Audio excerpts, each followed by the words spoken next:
मैं देवेंद्र शर्मा आप सबको छोटी दीपावली की बहुत बहुत शुभकामनाएं देना चाहता हूँ। आपके घर सुख समृद्धि हो, ये मेरे दिल से दुआ है। और आज के दिन को क्या बोलते हैं, नरक चौदस। ऐसा क्यों कहते हैं? क्योंकि इसके पीछे एक पौराणिक कथा है जो पुराण में भी लिखी है। वो क्या कथा है, मैं आपको बताना चाहता हूँ। सबसे पहले कृष्णा जी ने आज नरकासुर का वध किया था, पर कैसे, मैं आपको वो कथा सुनाने वाला हूँ। ये पूरी कथा इसी पे बेस्ड है।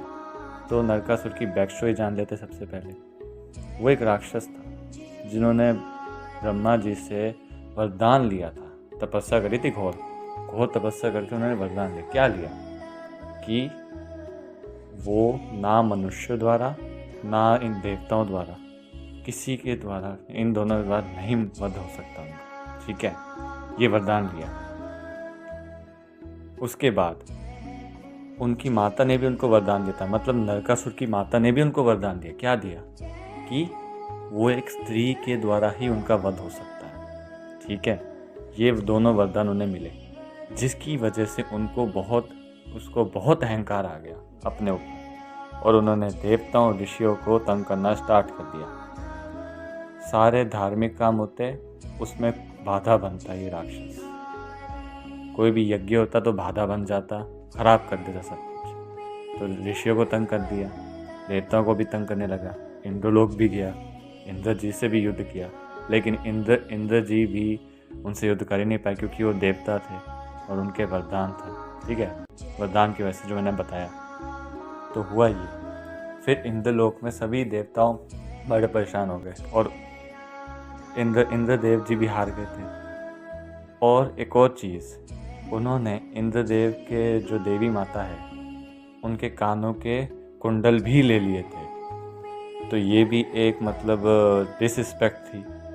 तो इसके बाद वो बहुत परेशान हो गए और 16,100 कन्याओं को बंदी बना लिया देवताओं ने। फिर इतना कुछ हो जाने पे वो गए ब्रह्मा जी के पास, क्योंकि वरदान जिन्हें दिया उनके पास ही जाएंगे। तो वरदान ब्रह्मा जी ने दिया। फिर ब्रह्मा जी ने कहा कि इनका वध सिर्फ एक ही कर सकता है। वो कौन? वो श्री कृष्ण जी ही कर सकते हैं। आप उनके पास जाइए, उनकी शरण में जाइए। तो सारे देवता ऋषि वहाँ गए। श्री कृष्ण जी ने समझा, क्योंकि श्री कृष्ण जी का एक इम्पोर्टेंट रोल है। क्या? कि जहाँ भी अधर्म होएगा, जहाँ भी धर्म की अवहेलना होगी, वहाँ पे वो धर्म की वापसी करेंगे। तो उन्होंने पूरी कंडीशन को समझा और फिर सत्यभामा के साथ गए। इसका कारण क्या था? क्योंकि उनको ये पता था कि उस राक्षस की माता ने उसको वरदान दे रखा है, तो उनकी वरदान की भी कृष्णा जी ने रिस्पेक्ट की। देखो, ये कृष्णा जी की लीला है। वरदान की रिस्पेक्ट की, क्योंकि वरदान क्या था? स्त्री के हाथ मारे जाएंगे। तभी वो सत्यभामा के साथ गए, उनकी पत्नी के साथ गए। वो दोनों साथ में गए और नरकासुर का वध कर। बीच में युद्ध के बीच में कृष्णा जी मूर्छित भी हो गए थे। उस टाइम सत्यभामा ने अपने हाथों से सारे वार रोके थे जो नरकासुर कर रहा था। हाथ उनके घायल हो गए थे, फिर भी वो लड़ते रहे। कृष्णा जी भी उनकी सहायता करते रहे।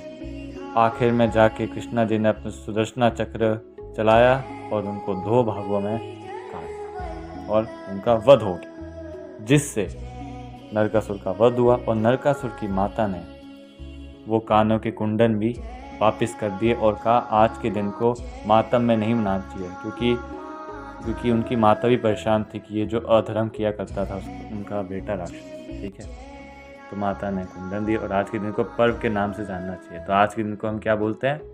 नरक चौदस। ठीक है, ये पूरी पौराणिक कहानी थी। और 16,000 जो 100 कन्याएं थी वो भी रिहा हो गई। तो सारी चीज़ें वापस ठीक हो गई। और ये पुरानी कथा थी आज के दिन की छोटी दिवाली की, जिसे हम नरक चौदस कहते हैं। तो पूरे भक्तिभाव से आपने कहानी सुनी और अभी तक अगर इस वीडियो में रुके हैं तो बहुत बहुत शुक्रिया। आपका बहुत कीमती वक्त मैंने लिया। बट ये कहानी सुनो, नॉलेज लो और दूसरों को शेयर करो। और सबको हर हर महादेव, जय श्री कृष्णा।